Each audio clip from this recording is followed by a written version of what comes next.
Balaam pour maudire. Et Balaam va monter aussi sur une montagne pour pouvoir voir le peuple d'en haut et maudire.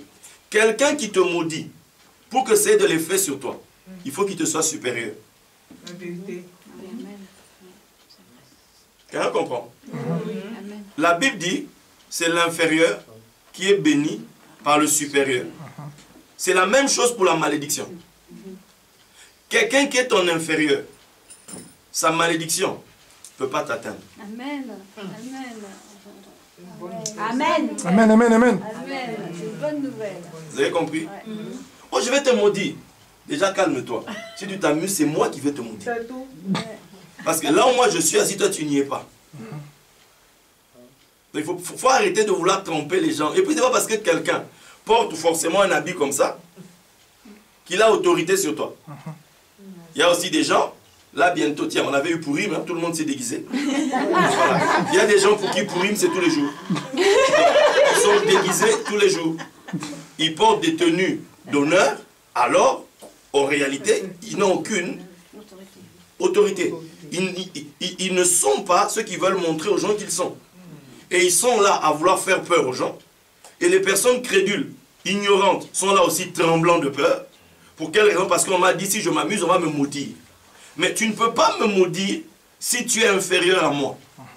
Et comme tu ne peux pas me bénir si tu es inférieur à moi.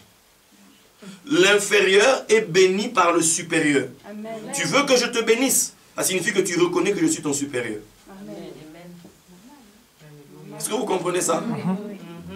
Donc, ce n'est pas une histoire, on est là, non, voilà, vous savez, moi c'est Dieu qui me bénit. Hein. Dieu a établi des gens pour bénir. C'est leur job. Croyez en l'Éternel, vous serez affermis, croyez en ses prophètes et vous prospérerez. Amen. Donc, la clé, première clé de la prospérité, c'est d'abord, tu dois croire aux prophètes. Amen. Bon, maintenant, le problème, on en a parlé hier, il y a des vrais et il y a des faux. À quoi? Donc, à la fin des tabernacles, parce que je vous ai expliqué ça tout à l'heure, qu'il y a 7 jours, et c'est le 7e jour qu'on commence à prier pour la pluie, qui se met à pleuvoir. La nuée se remplit d'eau, et maintenant, Dieu va maintenant, après avoir rempli les nuées, il les envoie, pour qu'ils aillent répandre la pluie ça et là. Donc cette nuée-là, qui va partir avec l'instruction, avec l'enseignement, qui va aller arroser ça et là, etc., elle démarre à Tabernacle. Elle démarre à Tabernacle. Et le but serait que chacun de nous soit, comme disait Jean, celui-ci, voici l'agneau de Dieu. Cet agneau qu'on sacrifie toujours, voici, c'est un homme, le voilà. Amen, voici.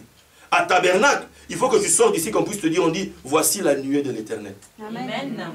C'est-à-dire que quand tu pars d'ici, tu ne pars pas vide, tu pars rempli, tu pars avec quelque chose. C'est-à-dire que là où tu vas devenir la présence de Dieu. Ta présence quelque part, tu vas dégager une atmosphère. Amen. Tu vas amener l'ombre de la vie là où tu vas. Amen. Tu vas amener l'ombre de la grâce de Dieu là où tu vas. Tu vas apporter la pluie qui va se répandre dans les endroits, dans la connaissance. Tu vas amener la parole de Dieu que tu as reçue auprès du roi et tu vas l'emmener là où tu vas. Amen. Et c'est le fait de transporter cette parole qui va, comment dire, assurer ta bénédiction, assurer te distinguer là où tu vas. Amen. Quelqu'un comprend-il? Amen. Mais